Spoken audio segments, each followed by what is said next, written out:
Surprise. 2 minutes early.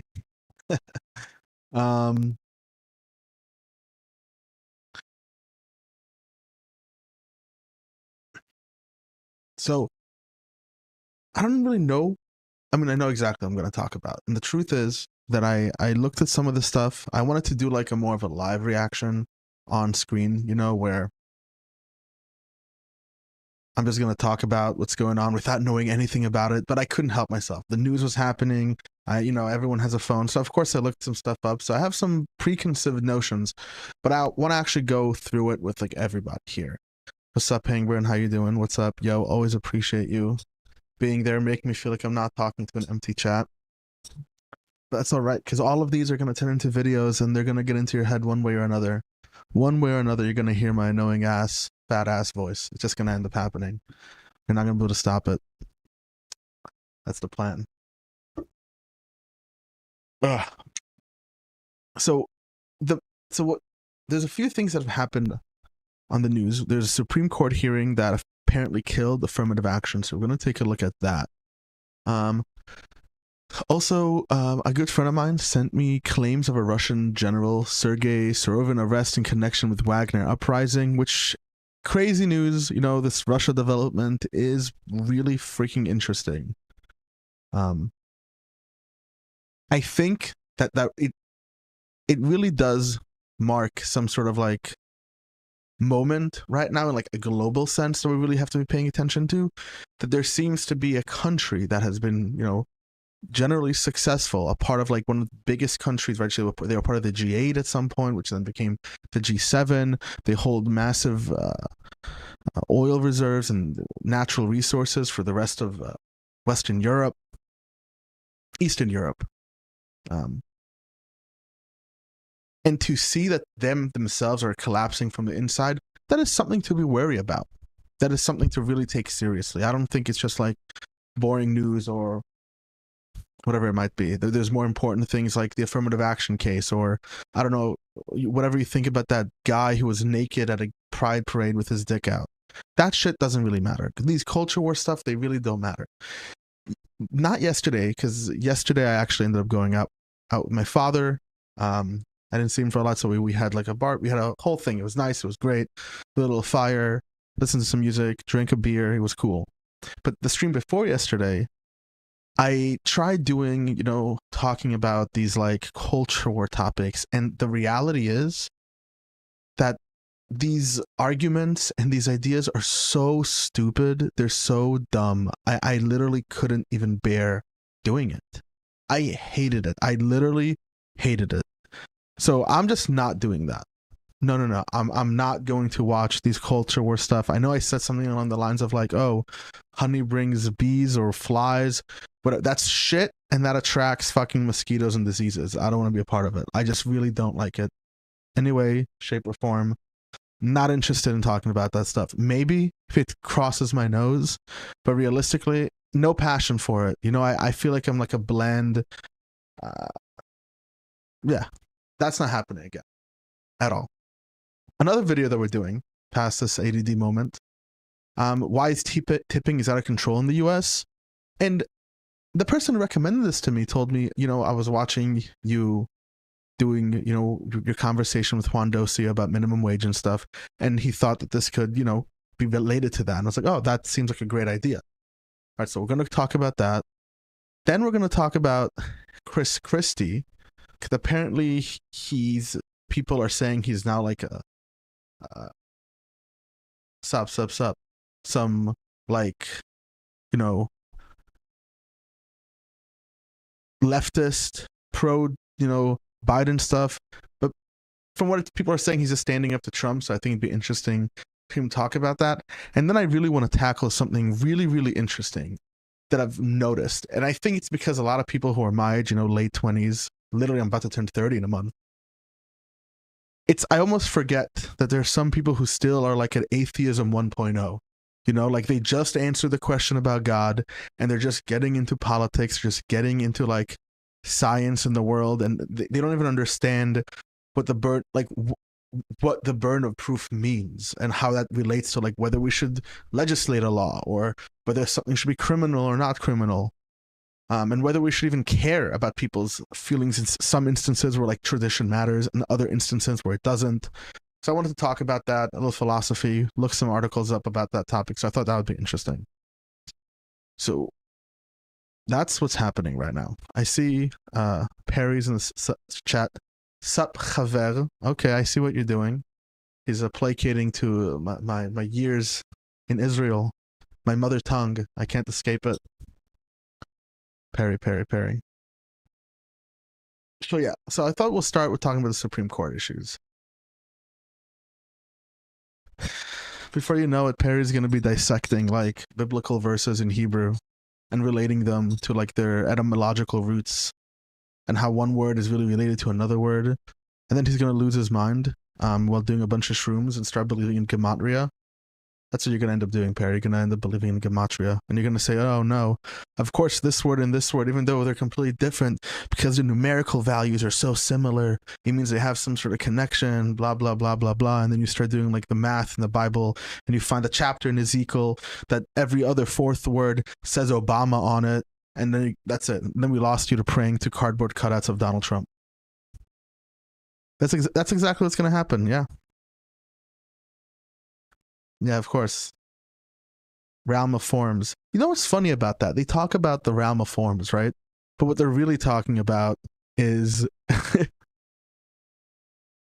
they talk about the realm of forms, but they're really talking like at least a lot of like the monks who read this stuff understood it to mean like the realm of godliness, the realm of divinity, the perfect being God, the logical being God. It's just such an interesting like development when you think about how ideas develop through time. Yeah. I have a feeling my stream is playing back really slowly, and I want to see if I can fix that 1 second. So let me just open YouTube real quick, see my own live stream, click on that live stream, then we'll see what's happening from there. Oh no, it's super low latency. Excellent. Okay. Awesome. Thanks, Travis.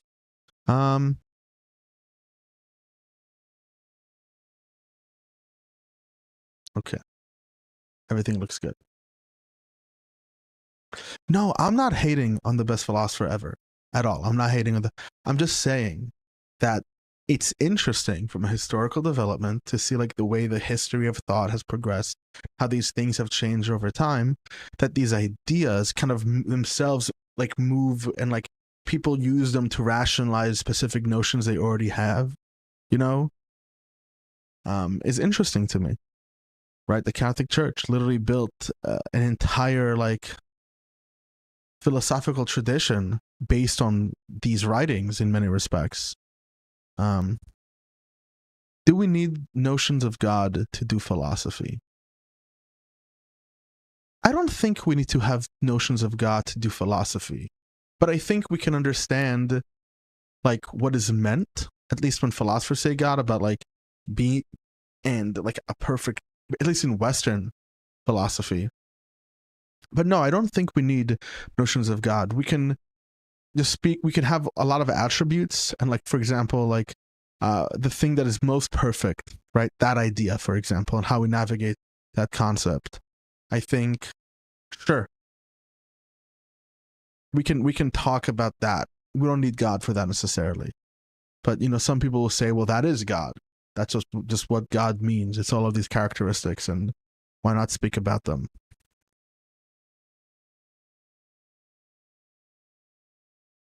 Yeah, exactly. Capital P perfect. That idea. Is the universe capital P perfect? Are we really interacting with perfection? Right? Like, that kind of idea, sure. I don't know if it does or it doesn't, but I guess it is.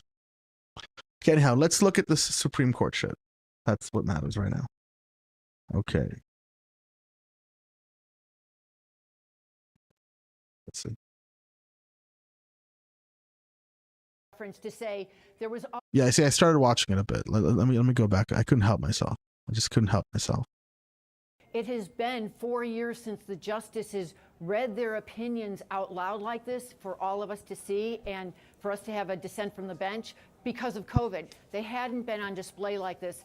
And, you know, to John's point about this generational shift, The weight of history was so evident in the room as the justices began to read.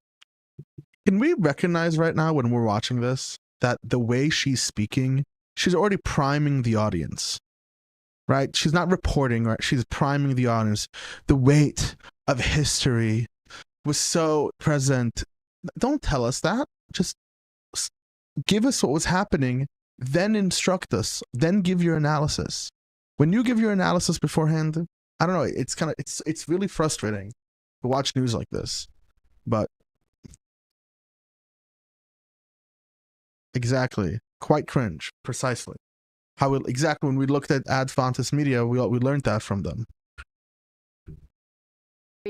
Chief Justice John Roberts sitting in the middle of the nine with the Solicitor General and all these lawyers sitting in front of him, and his wife Jane kind of slips in right before he starts to read. So you could have heard a pin drop, and he announces right off the bat that they're rolling back all affirmative action. And I have to say, there was a bit of defiance in his voice, even though Kate, Sarah, John, this is something John Roberts has been working on for himself many, many years, back to his time as a young Ronald Reagan administration lawyer. He does not believe in any kind of race-conscious remedies. He went on about how race-conscious admissions results in racial balancing, which is against the Constitution's equal protection guarantee.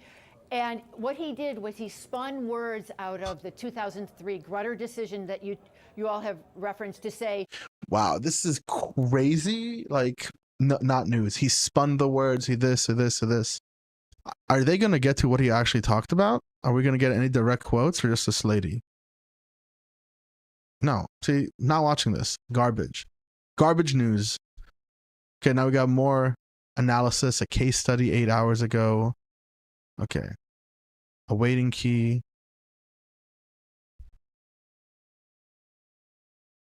Okay. New York Times. Let's see. Okay, let's see what the New York Times has for me. Okay. See, but now the chat becomes invisible with the fucking New York Times being the blackiest of all things. Here, let's just do this for a second. Give me 1 second. Unlock this.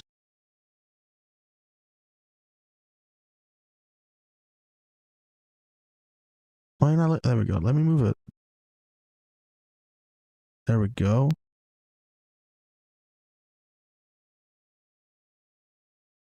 Nice.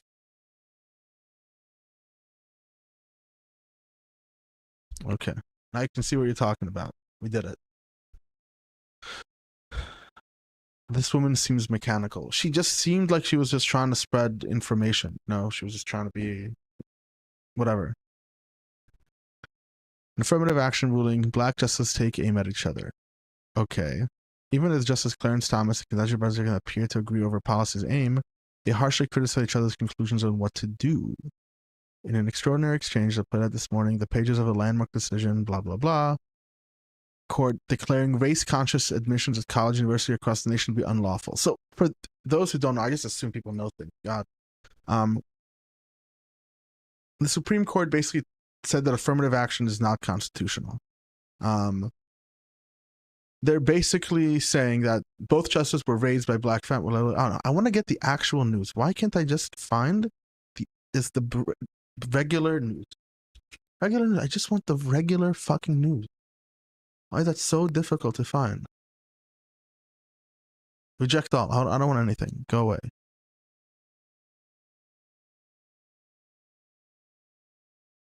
Okay, here we go. Yeah. Already this week, the justices have released important decisions on other issues, including affirmative action, voting rights, and religious rights. The court's final opinions tend to be some of the most contentious issues because writing those decisions often takes the longest. Take a look at the decisions left to come.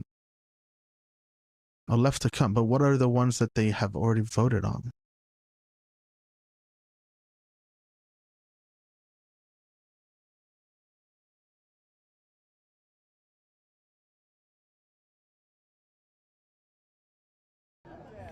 Okay, let's see what they have to tell us.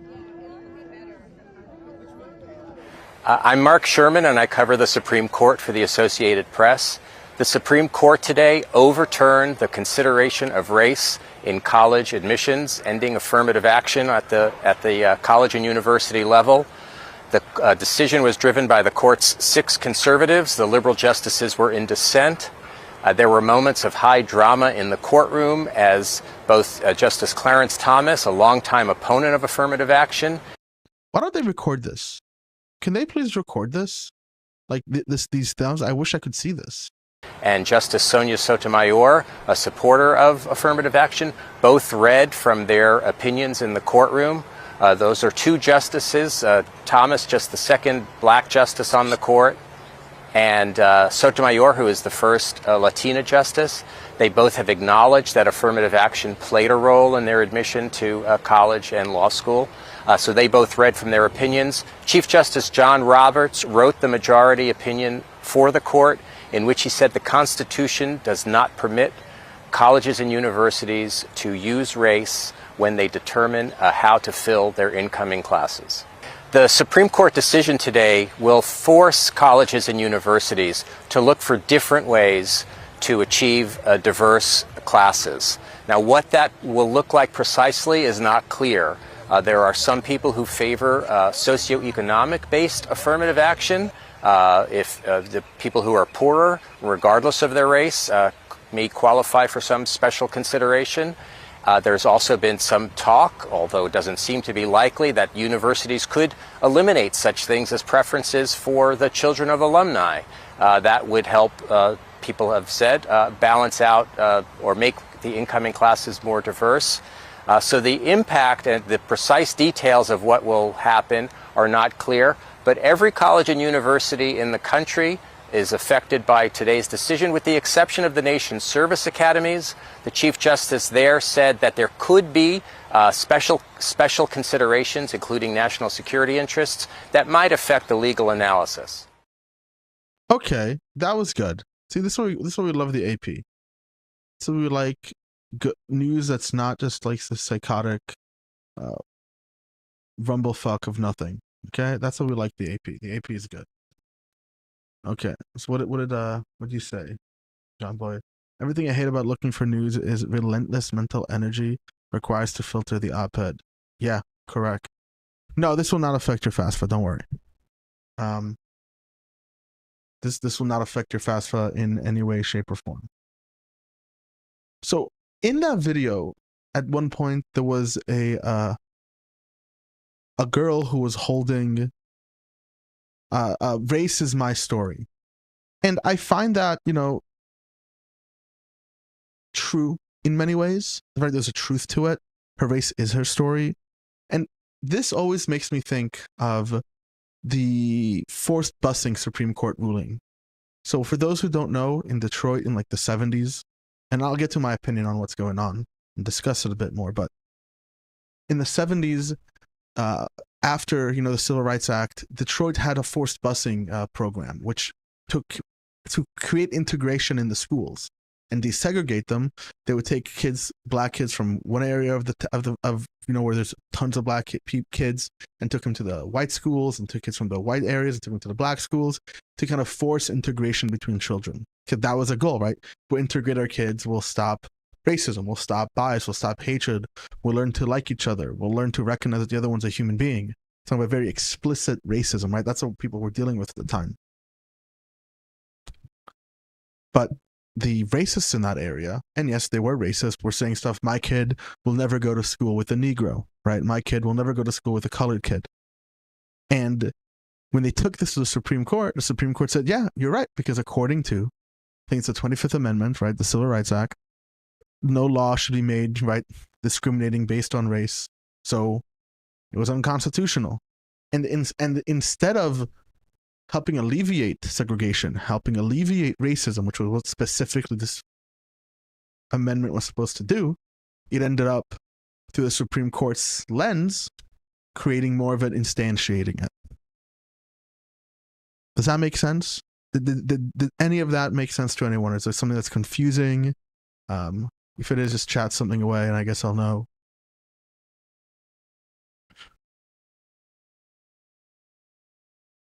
Good. So it made sense to everyone. The point is then, when we think about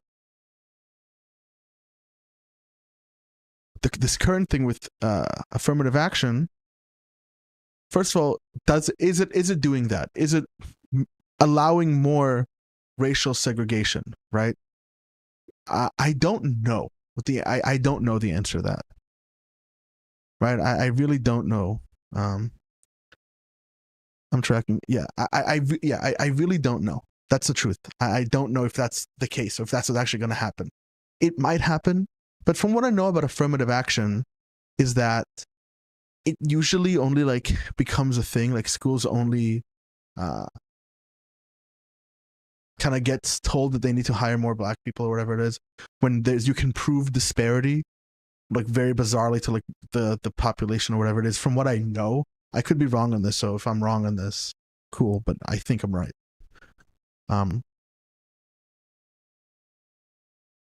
So from that perspective, I don't know if taking it away is going to hurt that, but what I think it does do, it kind of sets precedent, or it's continuing this problem that that a lot of people who are in this like race theoretical idea, who talk about race, that I'm fairly new to. I learned when I was. Did you read the footnotes about how military? No, I didn't read that, Scott. How the military universities can still use affirmative action. I have no idea about that.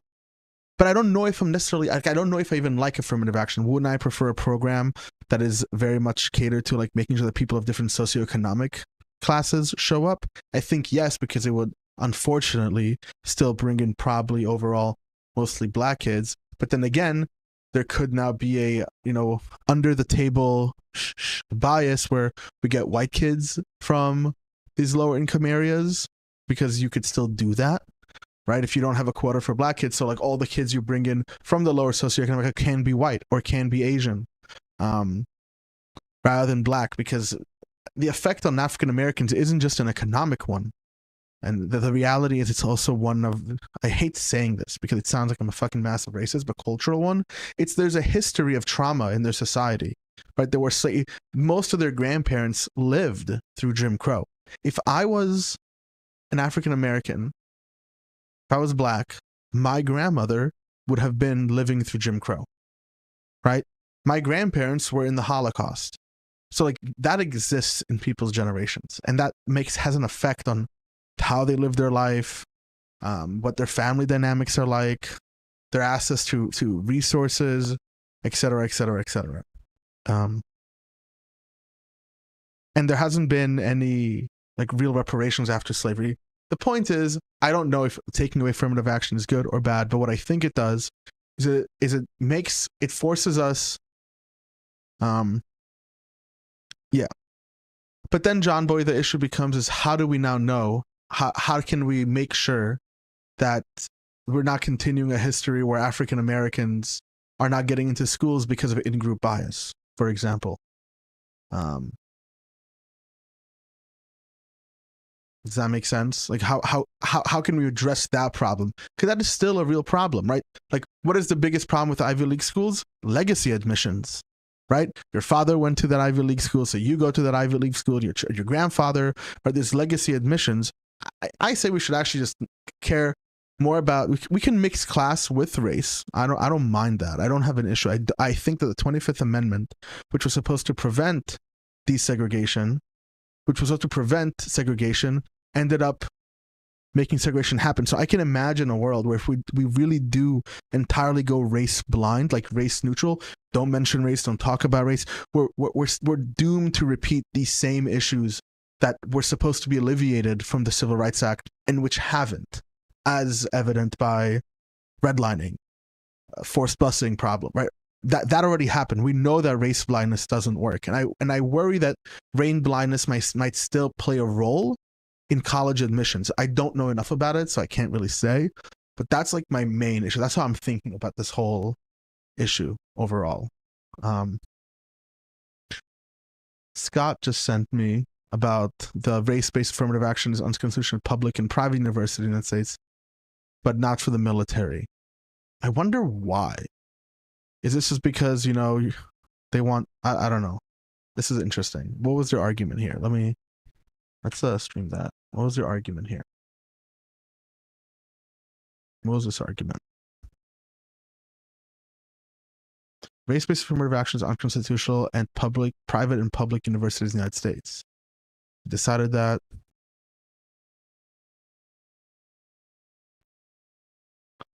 I don't see race is just racist, for race isn't the explanation for my racist actions. Sure. Yes, I guess so. I mean, it's, but the thing is, you're right. It's because they don't see race, they don't even realize how it could be racist. And this is something that I think, how do I put this into better words? I think a lot of people don't like to talk about that people's race matters to them. It's a social construct. It's an intersubjective term, but it still matters to people's lives, and people take it seriously.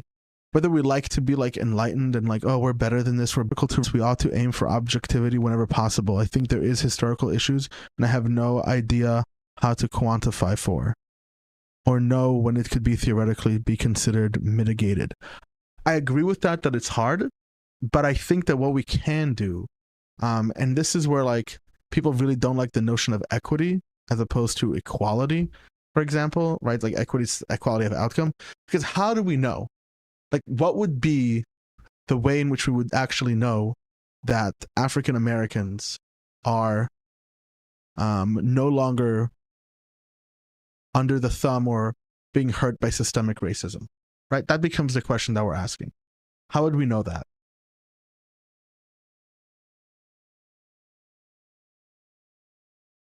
The way we would know that is by seeing whether they are represented in the population as compared to their population, right? When it comes to being doctors, whatever, they have a representation based on the population percentage with, of course, standard deviations or whatever it might be. It doesn't have to be perfect. But the reason we would know is because there's nothing inherently about being black that makes one not be able to be a cop, not be able to be a teacher, not be able to earn $120,000 a year, not to whatever, right? We'll know that, and then we keep trying at it. That's obviously the way we go about it. We try it. Oh yeah, Perry says it, trial and error. We try it. We go after it. We attempt to do it. And we can be wrong along the way, but I think that the most important part is that we do it in a way that doesn't make us forget or not pay attention to race. It is a valuable metric, but you can make predictions off of it. So if we can make predictions off of it, to completely ignore it would be to say that this variable doesn't matter when understanding the world or when trying to manipulate the world to change it. That's how I think about it. Okay, but let's back to this Scott thing that he sent me. Race-based affirmative action. Goddamn, whatever. Race-based affirmative action is unconstitutional in the 60. However, the court specifically exempt the military academies from its decisions on race-based affirmative action. The majority opinion written by Chief Justice Roberts said in a footnote that this policy would not impact how military service academies approached admissions, citing distinct interests those institutions have. What the fuck does this mean? What is this? For those who don't know, everyone should get this. It's called Digo. It lets you highlight text on the internet, and then you get a little bookmark and like a page, and you can go and like add sticky notes, information, and then later when you're interested in things that you've done before, it has like a web page with all of your like annotated internet history with like footnotes and everything you've written about it. So once in a while you'll see me do this, and then I'll even jump into like, right, I can comment on this. I can make like a PDF annotation of it. See, boom, I can see my annotations up here. Close it, click on it. But if I click up here, I think, where is it? Come on, open up.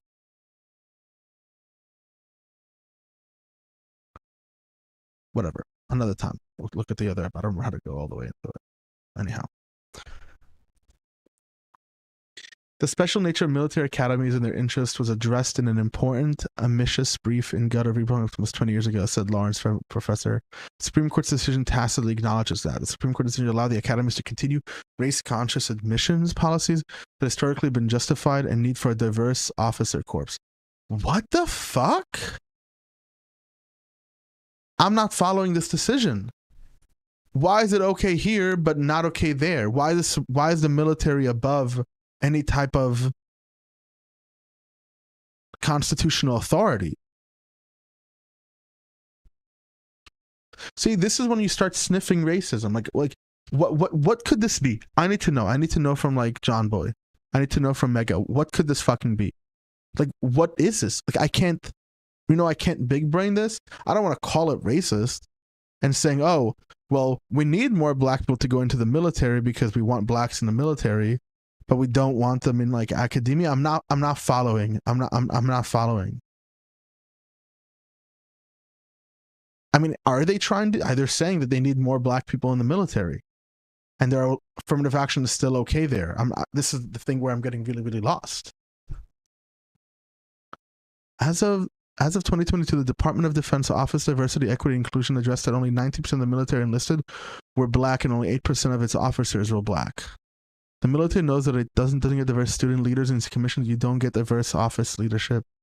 I mean, yeah, they're talking about why it's good. Exactly. Yeah, having a military but not an academia makes zero sense. See, now, if this is what they're saying about the military, if this is studies about the military, why wouldn't those studies be the same for academia? Why wouldn't this carry through? Right? Does a more diverse university do better? I mean, it doesn't even matter if it does better, because then you just make the free market argument. You have to recruit a diverse body if you want a diverse officer corps. Yeah, but why wouldn't this also be true for academia? I'm sniffing bullshit on this one. This is what I'm sniffing, guys. I'm sniffing bullshit. I think that, I mean, yeah, but if that's how they're running this based on their value, then this has nothing to do with whether the thing is logically constitutional within the framework that we're working on things, right? Why would that be the case?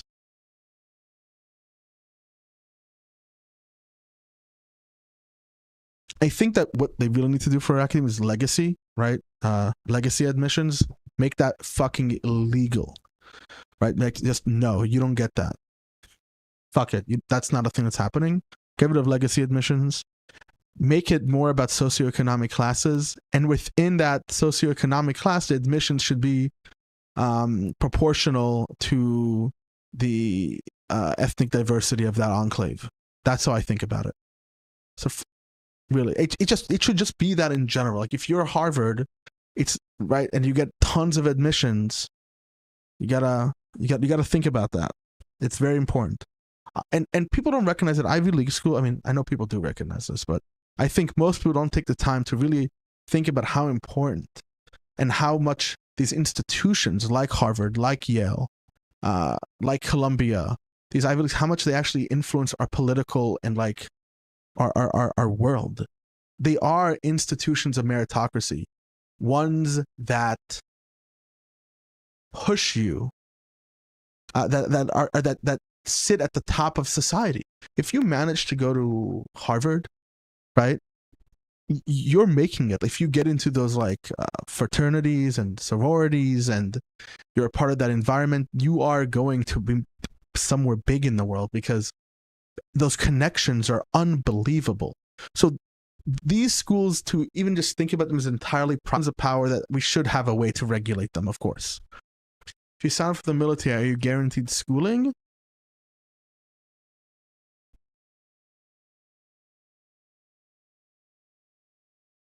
Universities are significantly overpriced and overvalued, with exception in certain protected professions. Yeah, it depends on what it is. I mean, they're definitely overpriced. It's not even a question about how they're overpriced. Because the U.S. doesn't really deal, don't even get me started on like the price of a university and the issues around that. But I think that even like the humanities isn't recognized as legitimate as much as it should be recognized as legitimate. It is a pretty legitimate enterprise. And I find it pretty annoying / like it gets me, because the truth is, I used to be someone who really didn't like the humanities. I didn't. When I first exited my religious phase, I was super like science, humanities dumb, whatever it is, right? And it was really just because I was interested in psychology and the science aspects of psychology. And of course I was like philosophy, religious philosophy. I ended up getting more and more love for the humanities as I learned more how important they are for everything, for literally really everything. So I don't know if you're talking about not humanities or you're talking about STEM, but general universities are overpriced, but I don't think they're overvalued. I actually believe that the minimum should be an associate's degree, that No Child Left Behind should be minimum to an associate's degree in college. Absolutely, high school is not enough. High school is absolutely not enough in this country. Anyhow. I mean, now we're talking about things being overpriced. Let's talk about why tipping is getting out of hand. Let's do that. Okay. So what's the button I'm looking for? Is it this button? No, it's this button. Yeah. This is by CNBC. Why is tipping getting out of hand in the United States?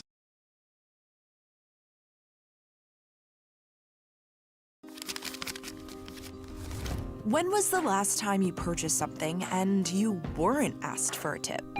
Yeah, I can't remember either. Tipping culture has gotten out of control. I get up to the pay window and she's like, how much do you want to tip? What am I going to tip you for? I'm in the drive-thru. Oh my God. Tips have been on the rise for decades. During the 1950s, people commonly tipped 10% of the bill. By the 1970s and 1980s, that jumped to 15%.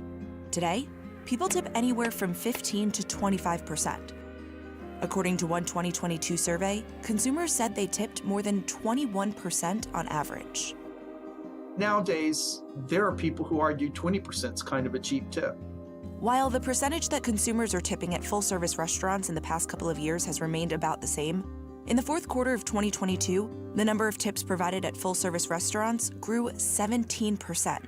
Meanwhile, the tip frequency at quick-service restaurants such as coffee shops and fast food... You know, I see how this relates to the conversation I had with, what's his name? Juan. Remember how we talked no minimum wage? Well, we're paying the consumers, you and I, we're paying the rest of that minimum wage through tips. That's what we're doing.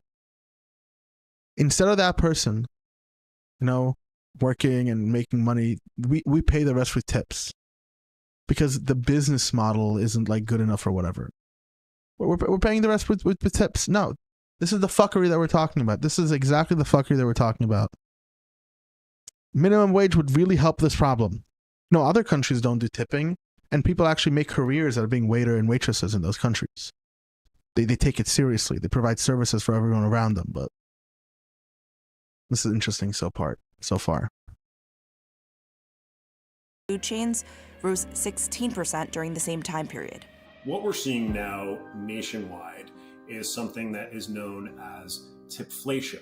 At every opportunity, we're being presented with a tablet that's asking us how much we'd like to tip. In many cases, not only replacing the old-fashioned tip jars that you could feel good about throwing some spare change into, but actually suggesting tip amounts, often right in front of the employee receiving that tip.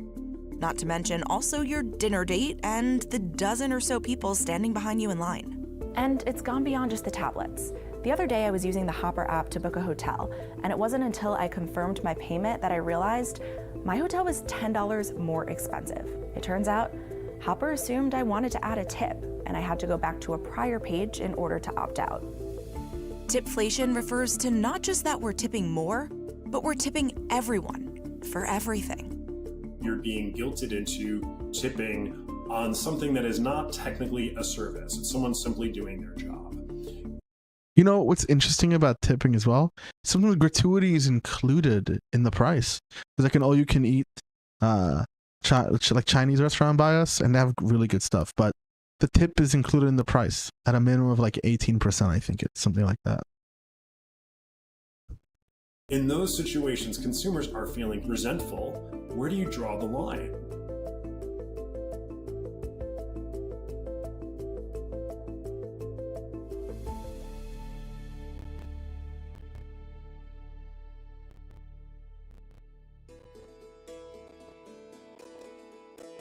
TIP stands for to ensure promptness. Tipping may go back as far as the Roman era, but according to most experts, the practice likely has its origins in medieval Europe. Noblemen taking passage on roads would throw coins to the rubble to ensure safe passage. One theory is that it evolved in eating and drinking establishments as a way to forestall envy. That when you're eating and drinking, you're having fun, and the people who are serving you are not. Fast forward to the 19th century, That's when an waiters interesting who idea. received a full wage went on strike demanding Very higher wages. interesting. They were replaced with women who employers could pay less. A decade later, there was the population of newly freed slaves. Remember how Juan and I spoke about, I said the race to the bottom?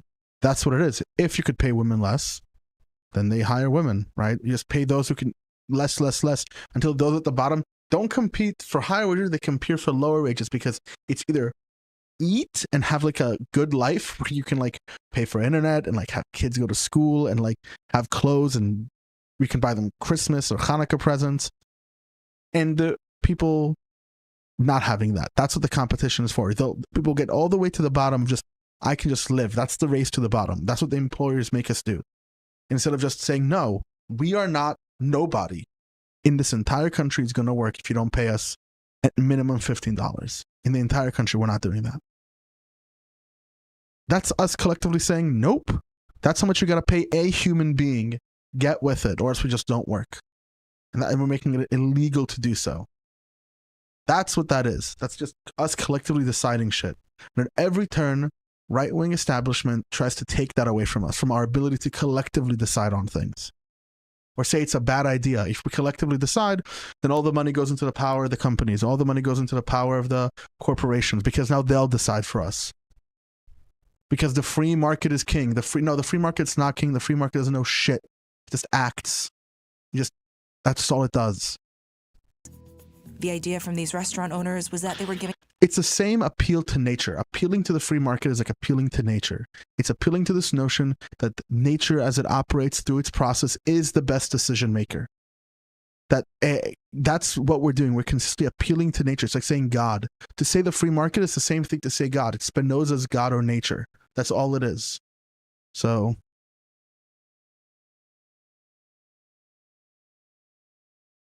the luxury or privilege of a white person's tips. That was without a full wage. Ironically, as tipping exploded in the United States, it became less common in Europe and was replaced with service charges. While the first federal minimum wage law was passed in 1938, it wasn't until almost 3 decades later when the tip minimum wage was established. In 1991, the federal minimum wage for tipped employees was set at $2.13. which is what it remains at as of March 2023. That's fucking psychotic. Psychotic. I didn't even know that. Federal minimum wage for tipped employees, $2.13. Just raise the price of the food. Just add the tip, calculate it into whatever it costs to fucking run a restaurant. Then we'll know the actual price of fucking food. Because what if you live in an area where people can't pay as well tips? You're fucked. You're just fucked. Oh my goodness. Fucked.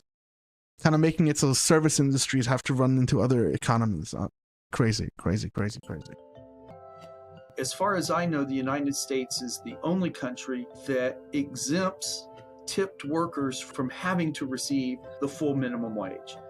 In 43 states, it is legal to pay tipped workers less than the standard minimum wage, because tips presumably make up that difference. Presumably make up that difference. That's insane. That's insane. Instead of the employer making sure that the person working for them that they hire, they contract, they can supply them with, they can give them work and they can supply them with a living. It's, you are getting a living because people in the street are tipping you. That's insane. That's insane. And then they don't have stake in that business. If this business goes under, they can get fired. And it's not like they were making. Oh, this is just insane. It's insane. It's insane. This is crazy.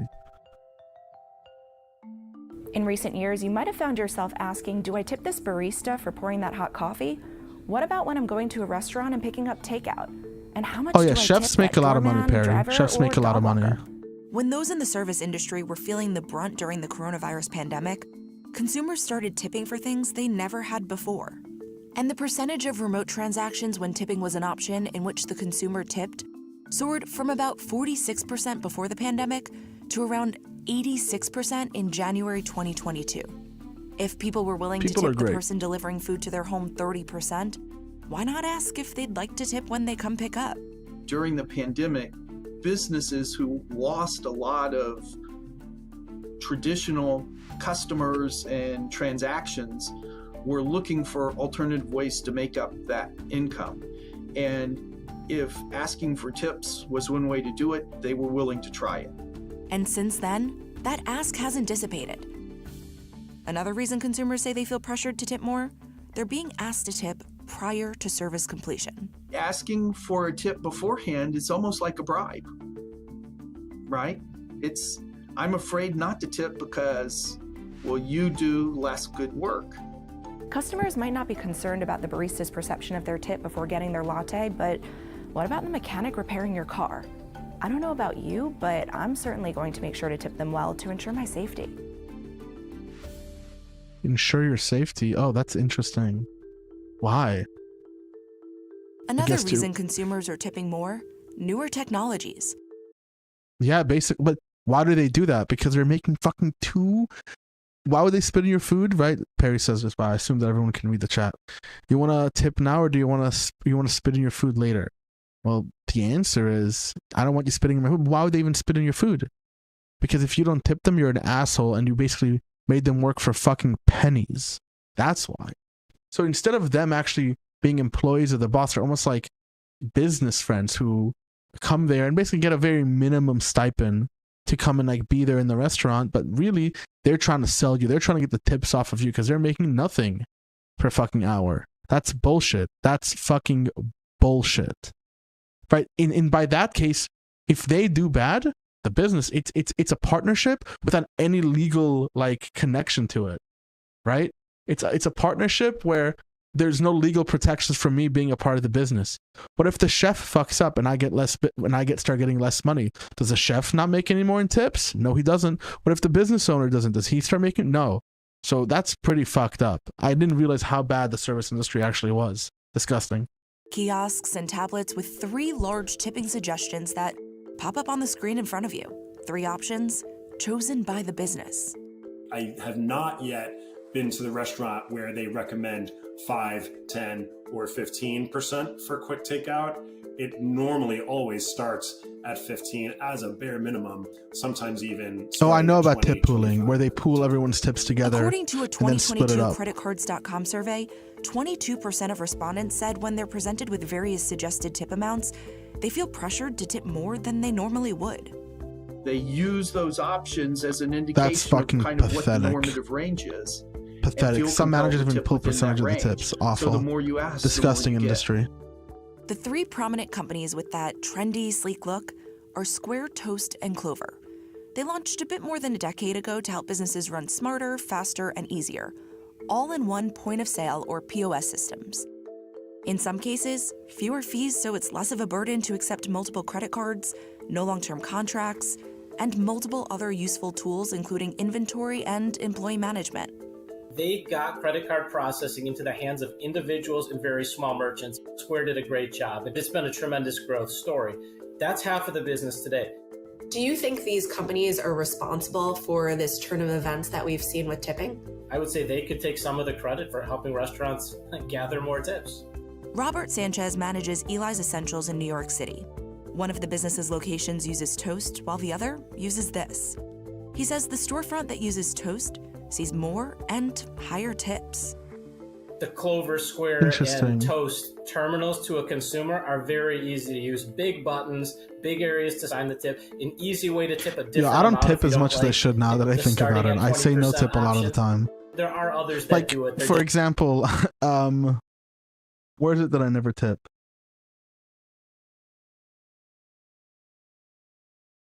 Sure, like, let's say you go to like a store that sells bagels or something, right?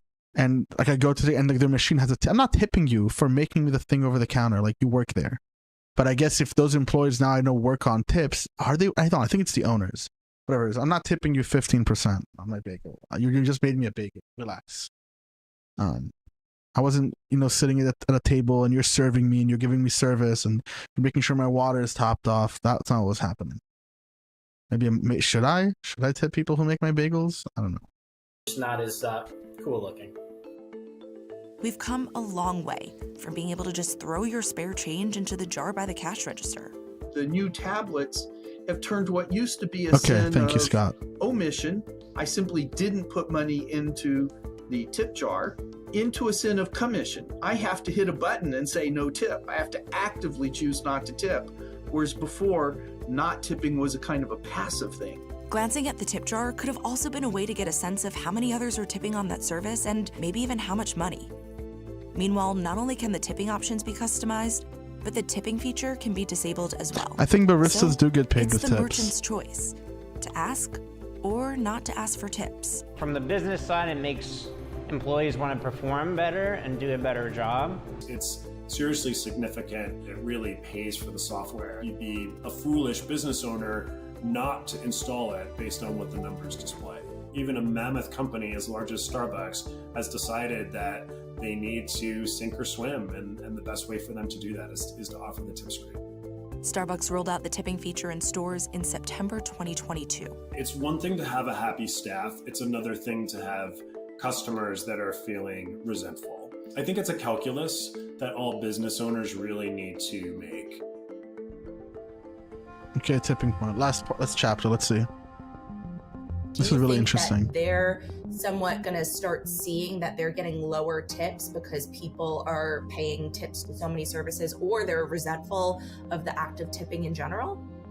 I think that's a very real danger of servers in a sit-down restaurant. They were greatly affected during and immediately post-pandemic by restaurants doing all sorts of fees. Their tips were actually going down because consumers were saying, well, if I'm paying for the health insurance and I'm paying for inflation and I'm paying for this and I'm paying for that, enough is enough. The more you levy these line items onto consumers, guess who's being penalized? It's the one area that's still quasi-discretionary, which is the tip.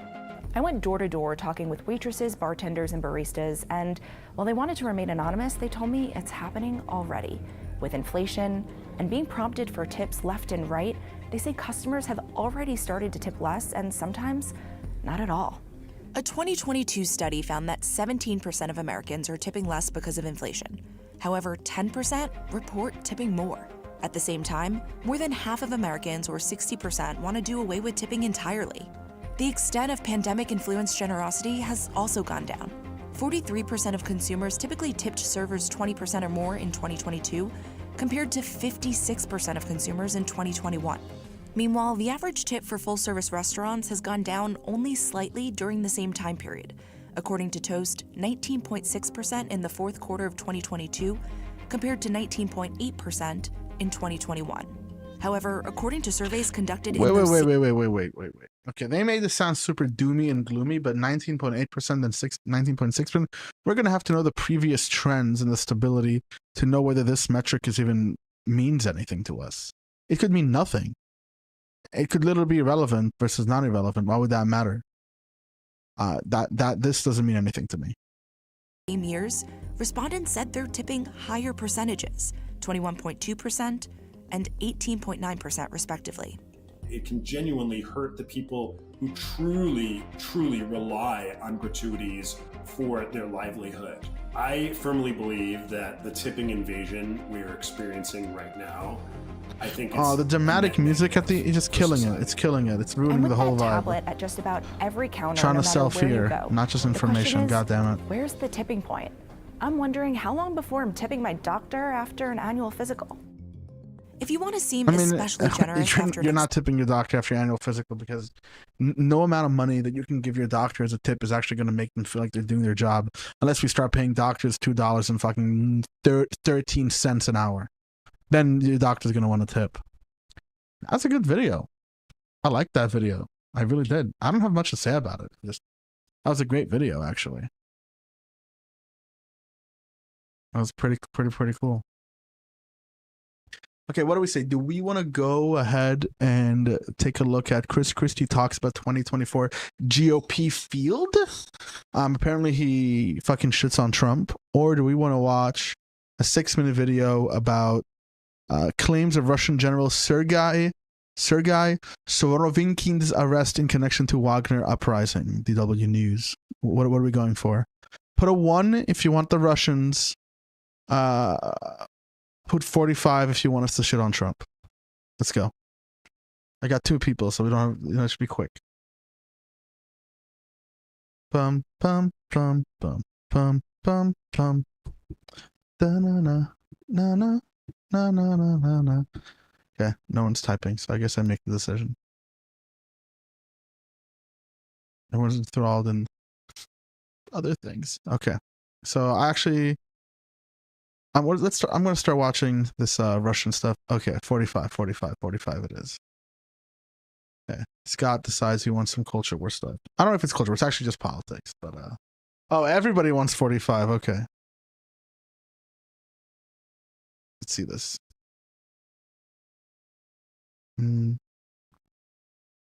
This is the button I want, right? Yeah. Okay, let's see Chris Christie.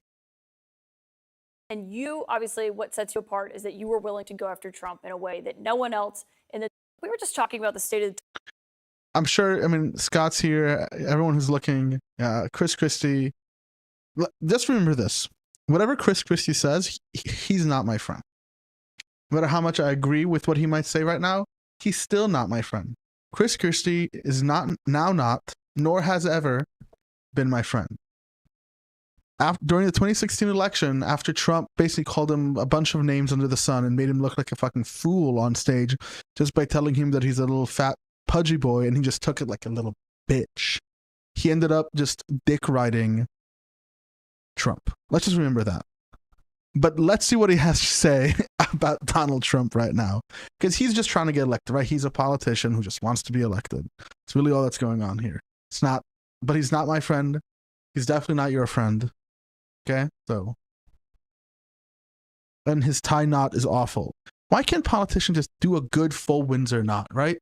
You're a politician, you have money to buy a longer tie. You don't have to do this half Windsor nonsense, right? Get a nice tie, make sure there's a nice dimple, it's nice, it's fat, it's not misshapen. It's just so misshapen. God, come on. You guys can do it. You can make a nice knot, right? A nice full Windsor knot. People know what that is?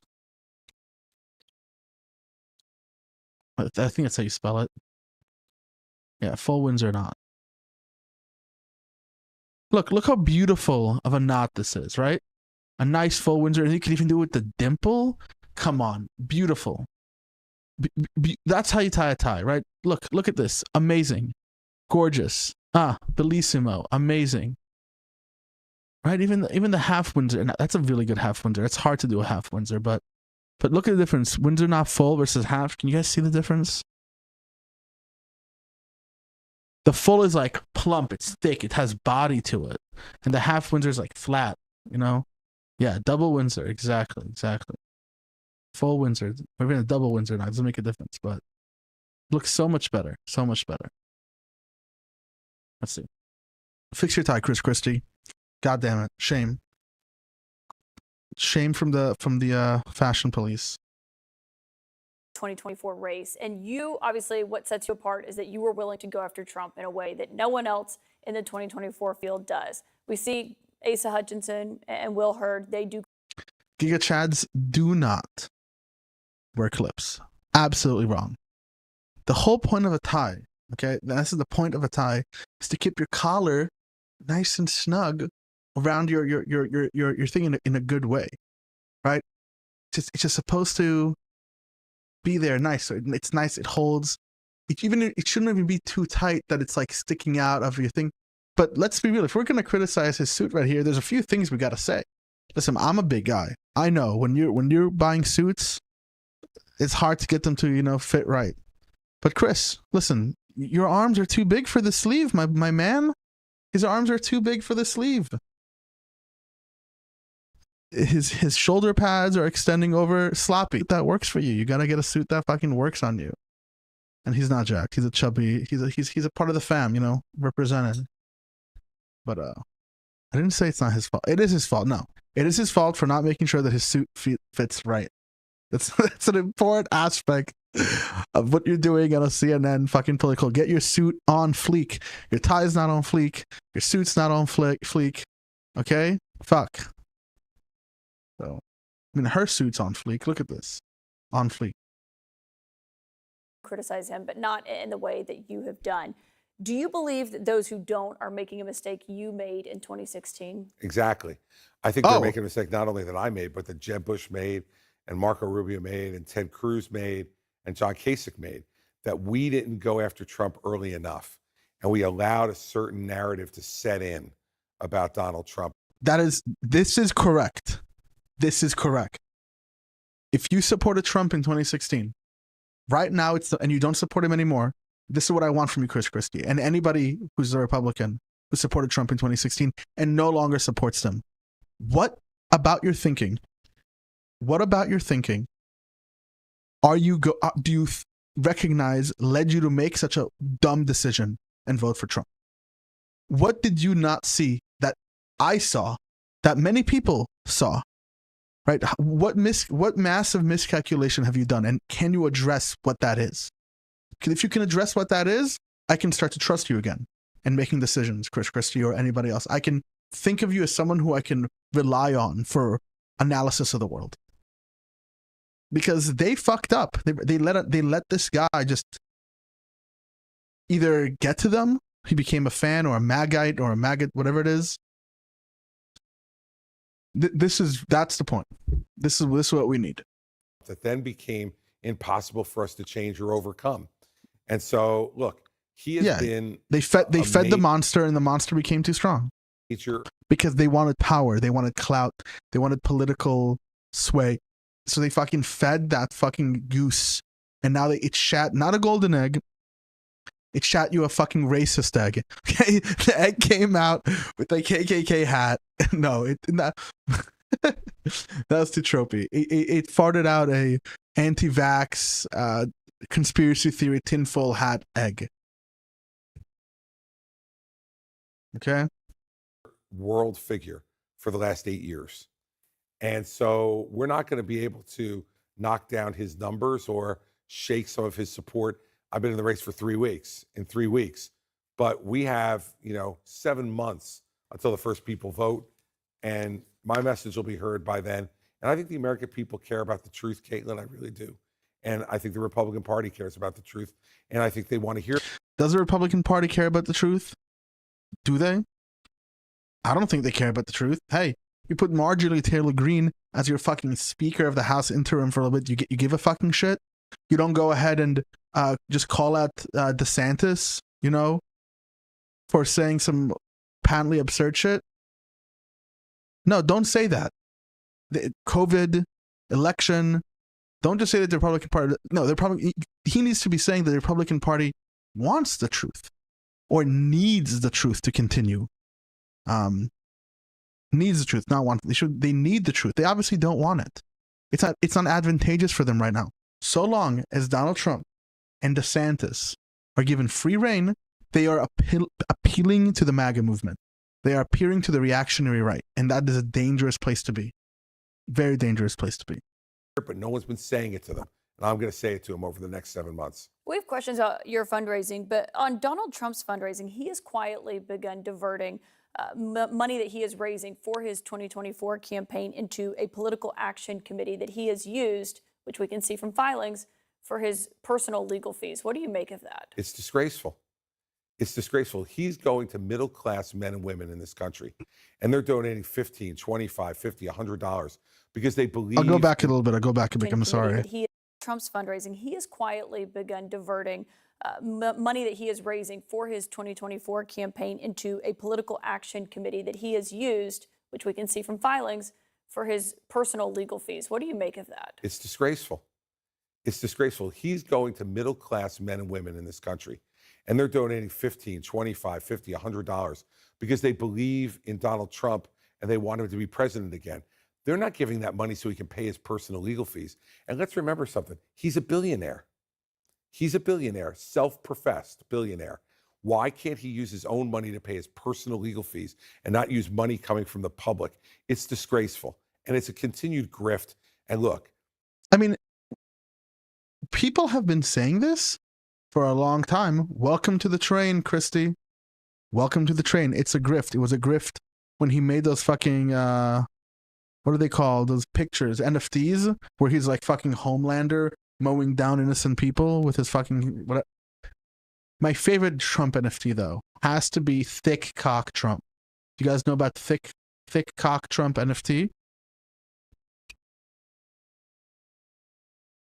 My favorite one. Golf Trump NFT. I'll show you why. Where is it? Where's Golf Trump NFT? Yeah, so if you look at the original picture, right, he has a little crease in his pants. Right, you can see what's going on here. But in the NFT, they made it corn dog thick. Look. They just made him thick cock Trump. That's what they went with.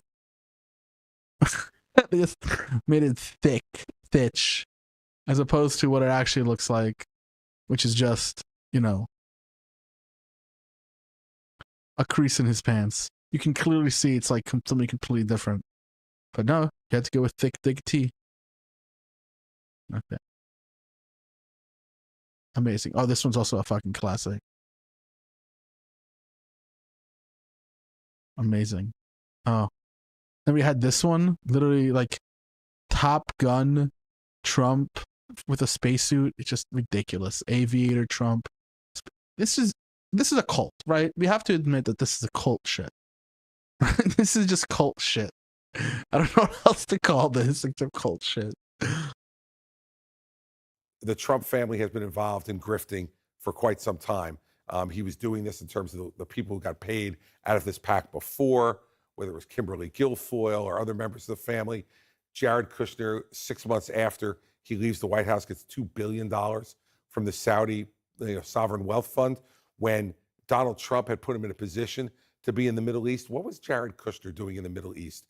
We had Rex Tillerson and Mike Pompeo as secretaries of state. We didn't need Jared Kushner.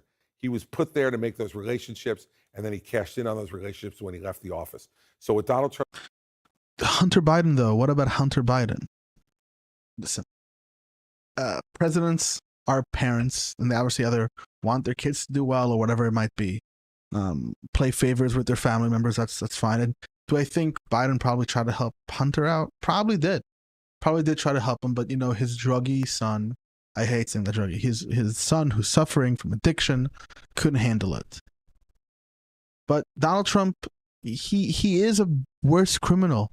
He's more of a criminal than the rest of the politicians. That's the reality, right? That's what's going on here. And just recognize that. That's why they're catching him, because he's committing crimes so much. That's why there's so much more evidence. It's pretty simple. It's not some sort of conspiracy. It's not some double-tiered, two-tier justice system. That's not going on. It's someone who's committing crimes, and we're seeing those crimes. Okay? And maybe if he's worse at committing crimes, then he's also worse at committing crimes. But there's all this other shit around it. He's a bad president. He's a bad leader. He can't publicly speak. He denies elections. He's anti-democratic. There's all these other notions as well.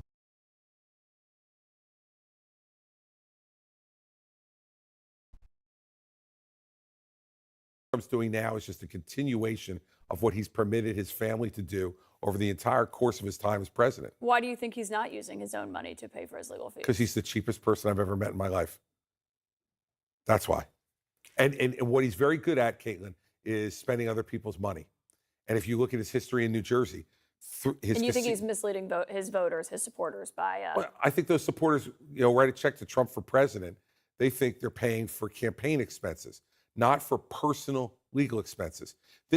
What happened to him, let's say with the documents case, had nothing to do with a campaign at all. It's a personal fault of his, mistakes he made that he's now being held to account for and has to pay lawyers to defend him. The same thing with the Stormy Daniels case in New York. I think it was a ridiculous indictment to bring, but nonetheless, it's based on his personal conduct of allegedly paying off Stormy Daniels to keep her quiet during an election. These are not things that the public should be paying for. And certainly not people who are supporting him for president and giving him the money, thinking it's going to be used to help forward his campaign, when in essence, all he's doing is using it to pay his own legal fees so he can keep more money in his own pocket and keep running his jet and, going back and forth between Bedminster and Mar-a-Lago. There's a new Quinnipiac poll that finds 61% of Republicans in your backyard in Pennsylvania have an unfavorable opinion of you. You're obviously very well known, but you're not exactly well liked by Republican voters when you look at the polls. Why do you think that is? Well, we had the same situation 8 years ago, and we were able to turn that around to a large extent. No, you weren't. You didn't win. But the reason is because I governed a blue state, Caitlin. And so when you govern a blue he governed state, New Jersey. you That's have to true. make compromises if you want to get things done. And I'm also someone who speaks really directly. I'm not looking to, as you can see from tonight, I'm not looking to. This question is one of those, it's basically asking him, why do you think people aren't liking you? And his answer wasn't, well, I sniffed Donald Trump's asshole for 2 years, 3 years, trying to catch whatever was coming out of his ass, and I got nothing.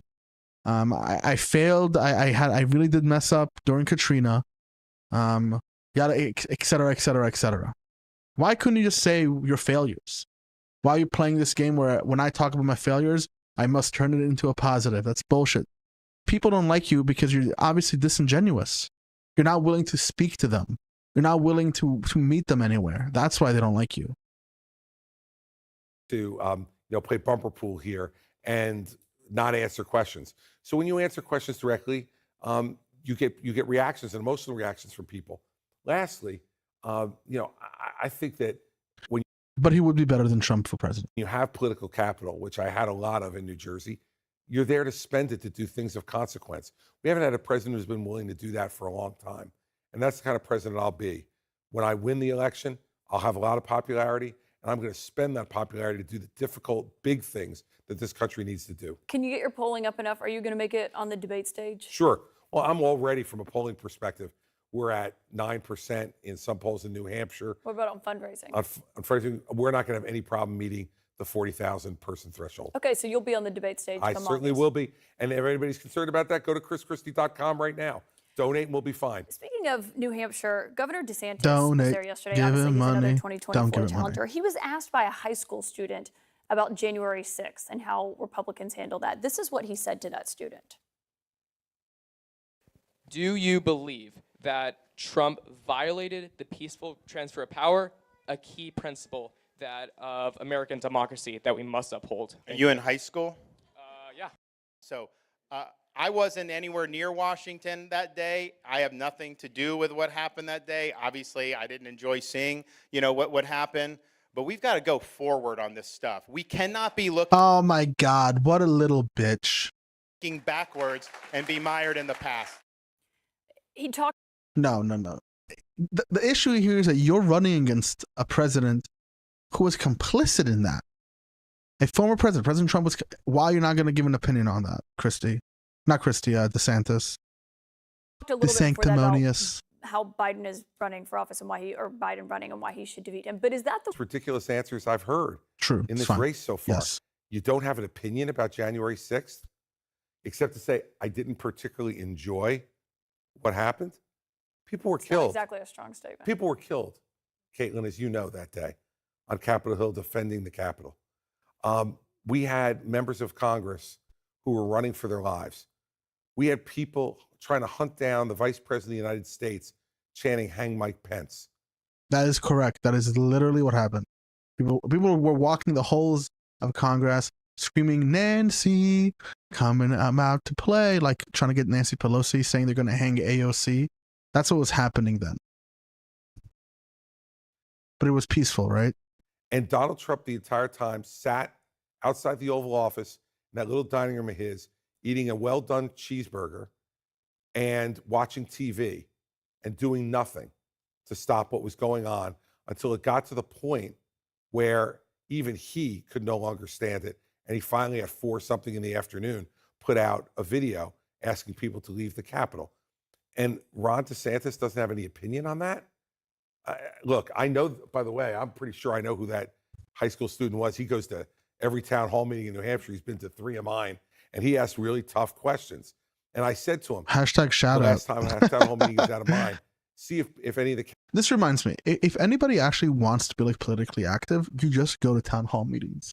You sit, you listen, you look at the field, you figure out who the players are, who are the people that are in your town, who is making the decisions. You look up the mayor, you look up the board of trustees, you look where they get their funding from. That's how you get involved in politics. Start out where you live, see if, and start looking what's going on.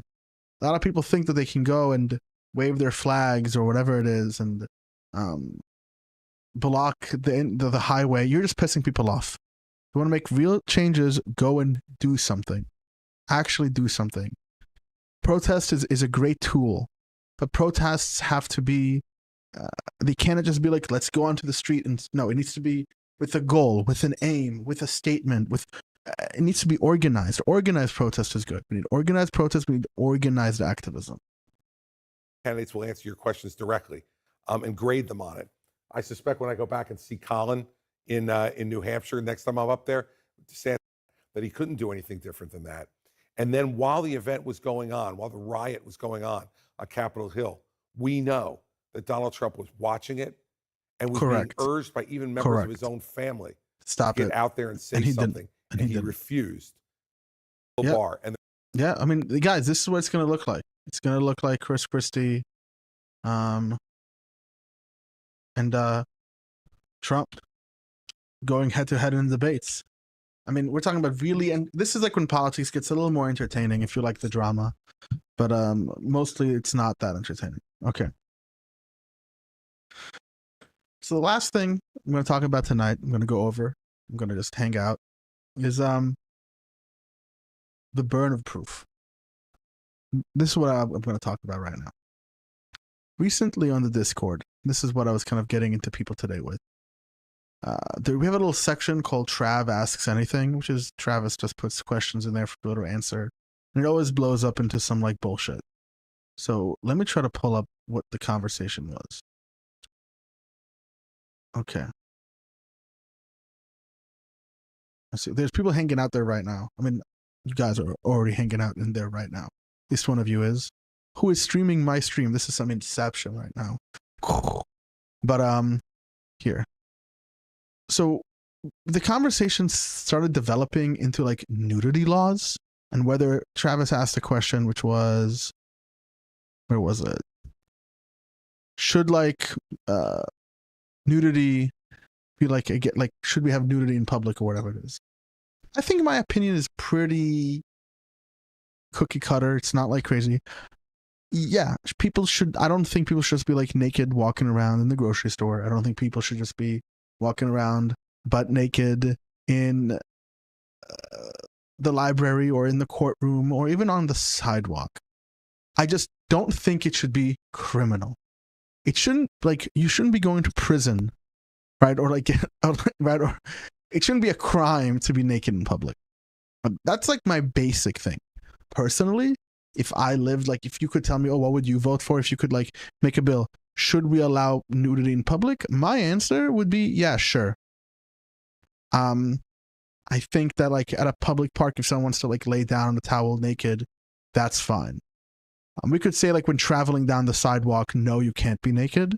That's a very easy thing to do. You get fined for doing so. But if you're like at a public park, you want to hang out naked, sure. Like I really couldn't care less. I don't know how many people are actually going to go and do that. You shouldn't follow around people when you're naked and like harass them. That could be like, you can make that a specific thing, but generally I don't think being naked should be a crime.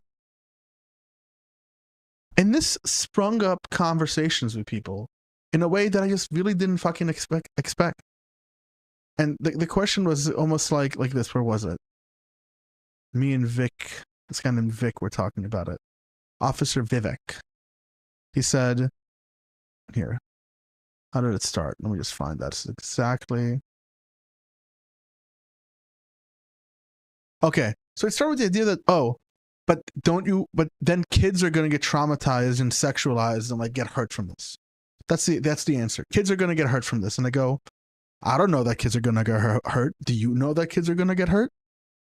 Right, that's like usually the argument. Oh, think of the children. Think of the children has been a trope in politics and like legislation for a long time. So it's always like, oh, think of the children. What about the children? We're going to hurt the kid. CRT in the kid, gays in the kids, trans in the kids. Now it's nudity in the kids, for example. And the notion is like if you go to a park, there's someone sunbathing naked, like the kid's going to get some sort of like trauma from it or whatever it might be. I don't think that's the case. I don't think nudity is inherently sexualized. I don't think it hurts children per se. If you walk around public and you see a woman breastfeeding, like that's not happening. Or like, when I was 6, I would shower with my brothers, would be all naked. Like, was it sexualized? When I was in the changing room at the pool, I saw like old men's balls. Was it sexualized? No, I didn't care. Like it was just they were changing or whatever it is. I don't see how that would be like a big issue. But this is where it gets interesting. And what makes it interesting is that the answer is, okay, fine. I don't have evidence that nudity is harmful for kids, but do you have evidence that it isn't harmful for kids? What does this remind you of? This reminds me of like 8-9 years ago, atheism 1.0 shit about the shifting of the burden of proof. I don't have to prove to you that nudity is not harmful to kids. I just believe that, right? I'm just going to believe that until you provide evidence that's otherwise the case, because the default position, the thing I believe before any evidence, is that there's no relationship here. I don't assume a relationship and try to disprove it. I assume no relationship with nudity and mental health or trauma for kids, and I need evidence to prove that's the case. And what's the justification for this burden of proof? Right? What's the justification for this burden of proof? It's, this is how we're already doing it. So if you want us to change it, you have to then prove that what we're doing or that what you're proposing isn't harmful. No, I don't. If you can't prove that your law is actually doing anything, why is it there? It's not just because you're already punching my sister in the face doesn't mean that you should continue until I show you that your punching in the face actually hurts her. It's not how this works. You prove to me and then continue. I sniffed out your bullshit. You have just your feelings. That's what it is. So the basic philosophy I want to talk about is exactly this concept, just shifting the burden of proof. When you are making the claim, you have to defend it. When you are making the action, you have to defend it. When you advocate for a specific legislation or a specific statute or a specific law, or whether it should be criminal or not, you need to justify it. I don't have to justify the opposite because that's already the law. It's that simple. That's what it is. Ceasing a behavior is different than acting. Having a belief and believing is different than not believing. The absence is the default position, not the action or the law. That's not the default position. That is already a position, and we can always stop that. And with that little thought at the end there, I had fun talking with everyone. I had fun streaming, actually. I enjoyed this a lot more than yesterday. I guess those dumb topics that we talked about yesterday were just really, really hurtful for me. Honestly, I just really fucking hated it. But I don't hate it now. This was a lot of fun. Of course, thank you, Scott. Thank you, Perry. Thank you, Pangburn. Thank you, John Boy, being in the chat, making this actually really fun. I had a great time talking with you guys. And hopefully tomorrow I'll have time, make a bunch of clips from this, post them all over the internet, and we'll see what kind of traction we get next time. As always, stay thinking. Love you guys.